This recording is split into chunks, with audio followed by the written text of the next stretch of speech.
Bueno, chavos. Entonces, vamos a recapitular, chavos. Esta es la clase de figuras retóricas de la materia de literatura que vamos a estar manejando. Vamos a ver unas diapositivas, luego o posteriormente vamos a ver un videito para que podamos enfatizar todo lo que estamos o lo que estamos viendo. Vamos a entrar para que tengamos o conceptualizar estas actividades. A ver, perdón.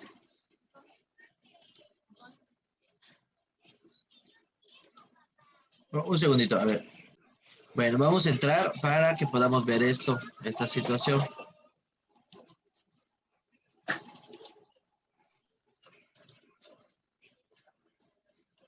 A ver.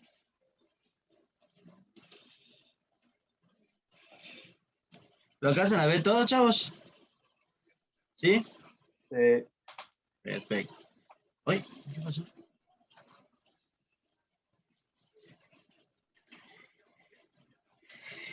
A lo largo de de su vida y de la vida que todos hemos tenido, me incluyo en esto y quiero que ustedes sean partícipes de lo mismo. Hemos estado bombardeados por estas figuras retóricas. Existen aproximadamente 23. Nosotros las hemos escuchado, ha sido una variante de todas estas situaciones. Lo escuchamos en la tele, lo escuchamos con los maestros, lo escuchamos con nuestros papás, lo hemos practicado entre nosotros mismos. Todas esas situaciones que se van presentando a relación con esas figuras retóricas, lo viene correlacionado con nuestra vida, con nuestra cultura y nuestra forma de ser. Hemos estado inmersos. Vamos a ver primero que nada qué es una figura retórica y vamos a ver un fragmento muy breve acerca de este lenguaje que utilizamos.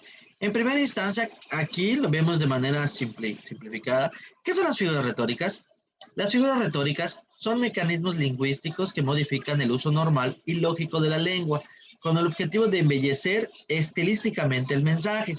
Y hasta ahí podemos escuchar que es una figura retórica. Hasta ahí se escucha muy bonito y sirve para embellecer el lenguaje, pero ¿qué es? Eso es lo que nos tenemos que preguntar o nos cuestionamos.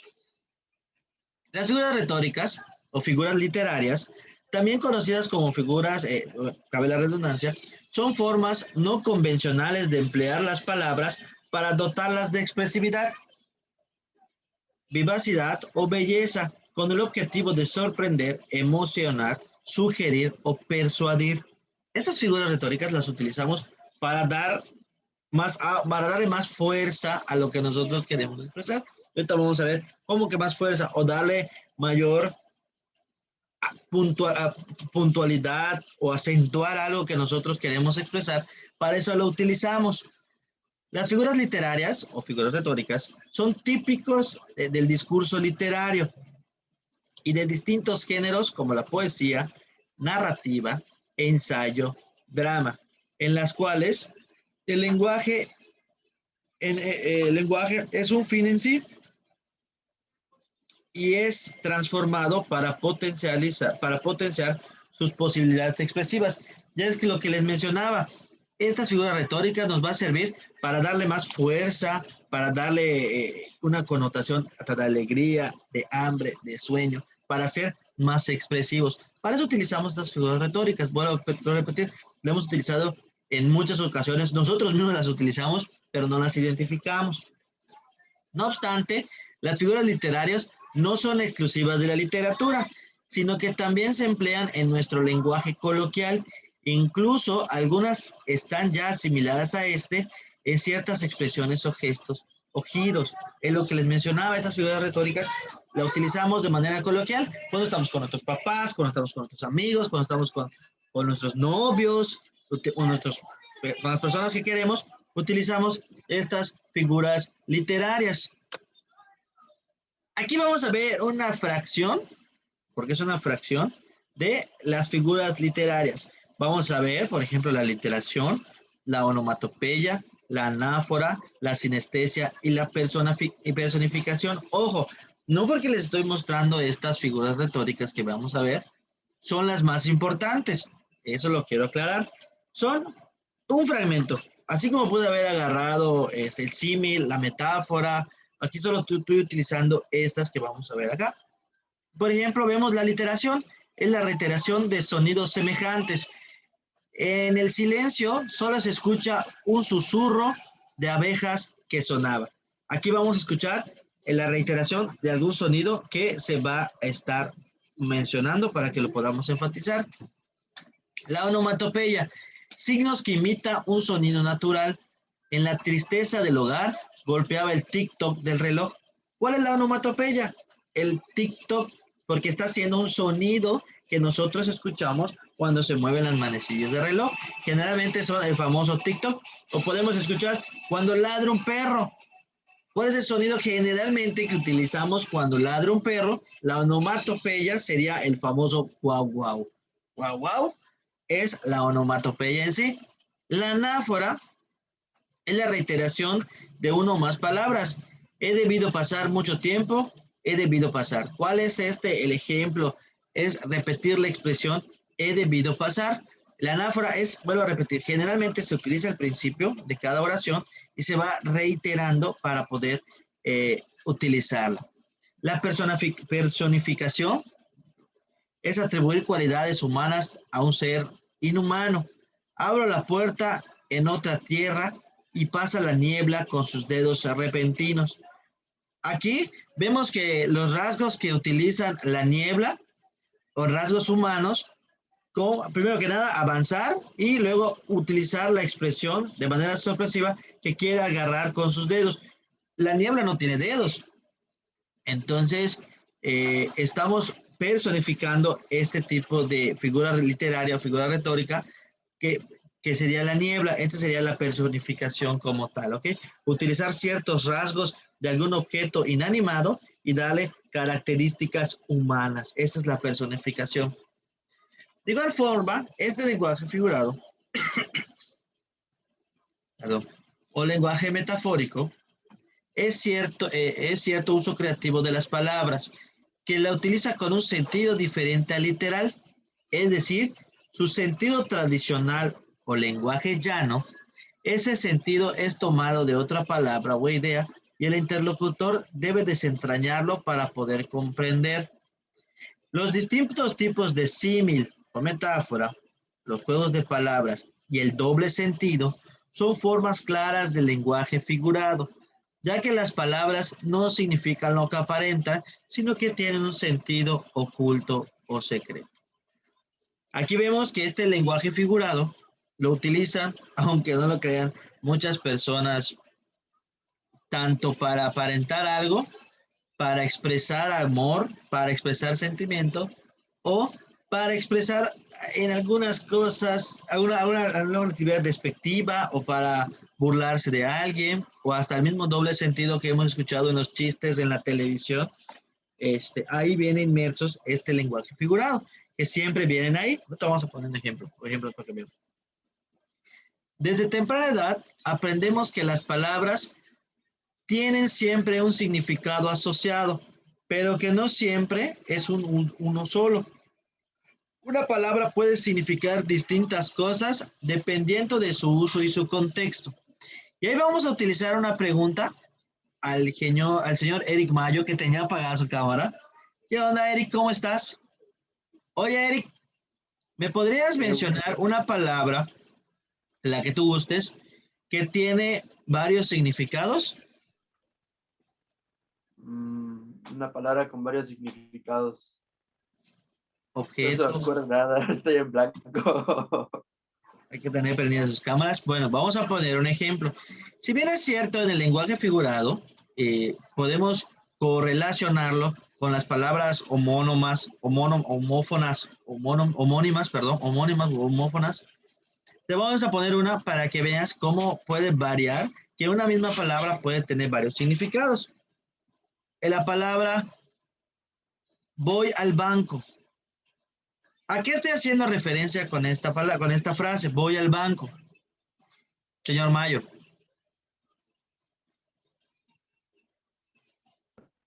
Sacar dinero, ¿no? No lo sé, te estoy preguntando. A sacar Eso. dinero. Pero Tiene mucho que ver, esto es importante, este lenguaje figurado, porque tiene que ver, yo, sí es cierto, error mío, porque solo te expresé esta frase. Sin embargo, tiene que mucho que ver el contexto en el que se dice estas frases. Voy al banco a sentarme. Si te das cuenta, puede ser el banco donde vamos a sacar dinero o un banco, un lugar, una silla en la cual puedo utilizar para poder sentarme. Banco lo estamos utilizando de dos connotaciones. Puede ser el lugar donde se utiliza o se hacen actividades financieras y el lugar donde servirá para poder descansar. Es banco. O sea, esta palabra, el lenguaje figurado, puede tener dos contextos diferentes y puede cambiar. Si bien es cierto, vuelvo a repetir, puede ser una palabra homónima que se escribe igual, pero con significados diferentes. Aquí es lo que vamos a estar detallando con este lenguaje figurado. Algo similar ocurre, bueno, lo que decía el lenguaje figurado, que emplea las palabras con un sentido nuevo, más o menos lejano del ordinario, ya sea comparándolas con otras o asignándolas en algún giro creativo. Por eso dice que se utiliza mucho en este lenguaje figurado para utilizar en la que tienen, perdón, a ver, perdón, para utilizar muchas veces el doble sentido, porque se utilizan algunas palabras. Nosotros hemos utilizado o se hemos escuchado que utilicen estas palabras en doble sentido y a veces nos dan risa, nos dan molestia, sirve para agradar a alguien o para expresar amor. Un ejemplo, cuando decimos que, por ejemplo, Juanelo siempre está en las nubes. Si hablamos literalmente, estaríamos diciendo que Juanelo vive en el cielo. Y en realidad yo no vivo ahí, o sea, vivo en la tierra, aquí en mi morado, en la Morelos, todo bien. Pero hablando metafóricamente, estamos haciendo referencia de que Juanelo vive perdido, vive distraído, vive desaparecido. Ya estoy utilizando el lenguaje figurado, en este caso una metáfora. O decir, cuando llegan a su casa, está su mamá y ustedes le dicen, mamá, es que tengo tanta hambre que me podría comer un caballo. O sea, si escuchamos este lenguaje figurado que estamos empleando, si fuera literalmente es que tu mamá tendría que cocinar un caballo entero. Entonces, no estamos diciendo que nos vamos a comer un caballo, estamos haciendo una referencia de que tengo tanta hambre, tengo abundante, o sea, me podría comer demasiadas cosas, por eso estoy utilizando este lenguaje figurado para expresar, en este caso, el hambre que tengo. Aquí ya vimos, podemos expresar, o por cuando hemos escuchado, estamos jugando fútbol y vemos que la persona que está junto a nosotros o nuestro equipo o el equipo contrario, les ganamos y decimos, es que es puro cojo había en ese grupo, en ese equipo. No estamos diciendo que el equipo no tenga una pierna, estamos diciendo que el equipo o es muy malo o no podía meternos goles. Entonces, aquí es como vamos utilizando este lenguaje figurado, que luego repetir, lo utilizamos a diario, cuando estamos con nuestros novios, con nuestros papás, con nuestros amigos, siempre estamos utilizando este lenguaje en múltiples situaciones o emociones que se van presentando. De igual forma, aquí vemos este punto, una metáfora es un tipo de tropo o figura retórica en el que se traslada el significado de un concepto a otro, estableciendo una relación de semejanza o analogía entre ambos términos. La metáfora en sí es el uso de la expresión con un significado o contextos diferentes al habitual. Es comparar dos elementos sin uso de nexos. Normalmente su uso es para dar un significado más profundo. Aquí vemos el ejemplo. Los ejemplos que utilizamos en la metáfora, que vuelvo a repetir, o figura retórica. Tus cabellos rubios son el sol. En realidad producen algo incandescente que se puede quemar a miles de millones de grados. No, o sea, está haciendo referencia a que el sol da un brillo, entonces esto le da esa tonalidad de la rubia y en el cual podemos captar que nos está llamando mucho la atención. Tus ojos son dos luceros. Si tiran dos luceros, pues no podrías ver. Entonces, aquí es como vamos utilizando esta metáfora, que es la comparación con algún objeto, con una persona, algún rasgo, con un objeto, una cosa o un lugar determinado. La metáfora y el símil. La metáfora y el símil o comparación son figuras retóricas, esto ya quedó clarísimo, que comparten las características de producir asociaciones más o menos sutiles entre dos o más términos, conceptos o ideas. Rápidamente, lo único que diferencia la metáfora del símil es un nexo, nada más, un nexo. Un nexo o marcador o nexo textual es lo que va a variar. Y ahorita vamos a ver por qué. No obstante, el símil se diferencia de la metáfora que éste usa elementos de relación para unir los dos términos en cuestión con expresiones como, cual, que, se asemeja, semejante a, entre otros. Un ejemplo de símil sería, su risa se oía como, y aquí vemos el nexo, como un estruendo de cristales por toda la casa. Este sería un símil porque está utilizando un marcador o nexo textual. En este caso, el marcador o nexo textual. El marcador o nexos textuales nos sirven para unir la idea principal con las ideas secundarias o varias ideas secundarias. A diferencia de la metáfora, en la metáfora este elemento no se encuentra.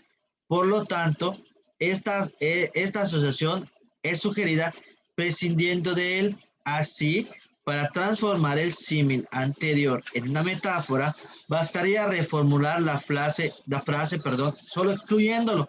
Vamos a ver el ejemplo de un símil y una metáfora. En el símil utilizamos la palabra como. En la metáfora ya no, viene directo a las dos ideas. El sonido de su risa era un estruendo de cristal. Y estamos dando cuenta de aquí no utilizamos el como. Entonces, eso básicamente sería la diferencia entre una metáfora y un símil. Nada más el marcador o nexo textual que se utiliza. De igual forma, vemos la anáfora.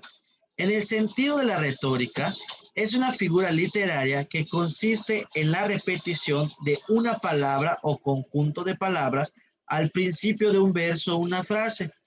¿Qué es una anáfora? Es una figura retórica que consiste en la repetición de las primeras palabras del verso. Nada más, no vamos a estar viendo todas las figuras retóricas porque esto ya se los mandé que investigaran. ¿Ok? ¿Qué vamos a ver para tratar de conceptualizar esto? Ay, perdón.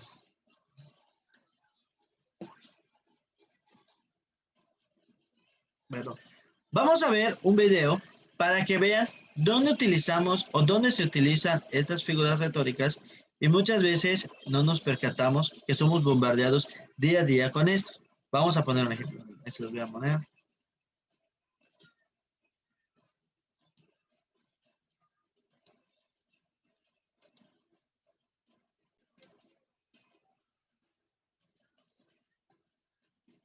¿Lo alcanzan a ver, chavos? Espérenme. Abriendo.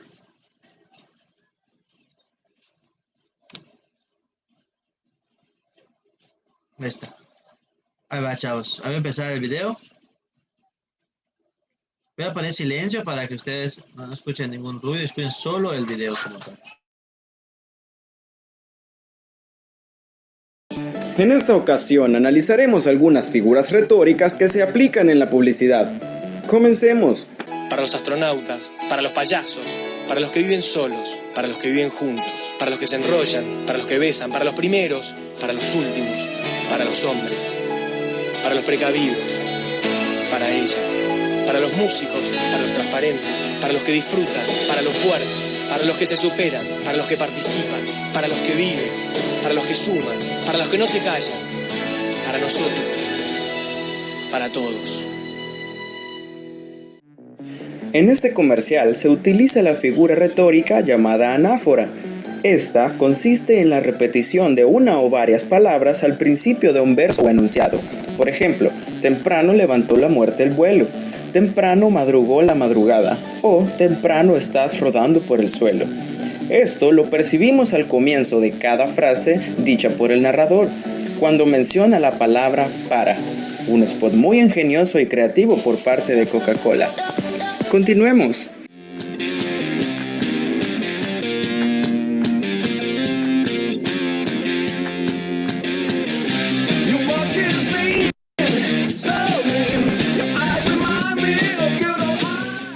Ese fue un fragmento del comercial de Giselle El Salvador, hecho en el marco del Día Internacional de la Lucha contra el Cáncer.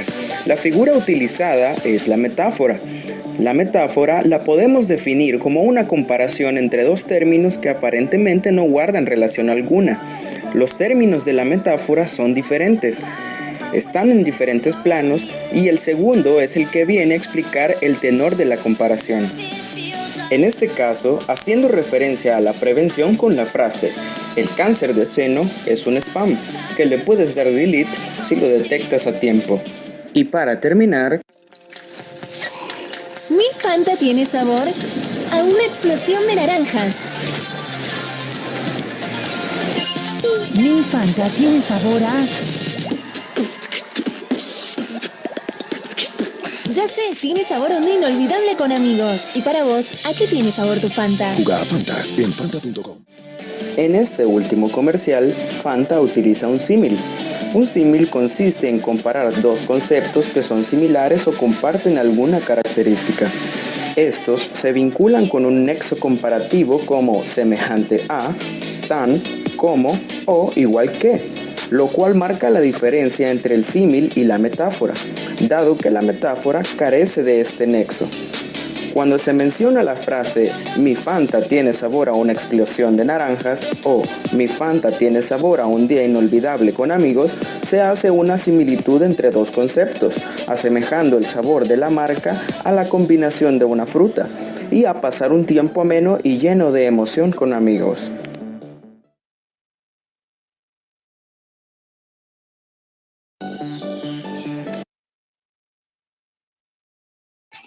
Bueno, chavos. Entonces ya vemos cómo cómo nos bombardean, utilizamos estas figuras retóricas. Te puedo asegurar que no nos habíamos percatado de esto. Lo vemos día con día, en todo momento, en todas horas. Y no nos vamos, sí, cierto, nos dice qué comprar, cómo ver, cómo vestir, pero estamos utilizando estas figuras literarias. No es una figura, pero es figuras literarias, pero no es un lenguaje en el cual ya viene plenamente establecido. Existe, vuelvo a repetir, una gran variedad de estas figuras. Ya les marqué la tarea. Les pido por favor que la contesten. Son aproximadamente 23. Con que me pongan 15 estarían excelentes y me puedan contestar y realizar todas sus actividades. Ok, chavos. Ya es la próxima clase. Vamos a estar cuestionando algunos aspectos de sus actividades. Y les voy a marcar su siguiente tarea. Para el día lunes o martes me la tendrían que entregar. Bueno, ya lo están notificando acerca de que acabó la clase, chavos. Yo creo que ya no tenemos ningún inconveniente. Les voy a repetir. Voy a parar la grabación. Esta fue la clase más que nada. Ahorita voy a parar la grabación.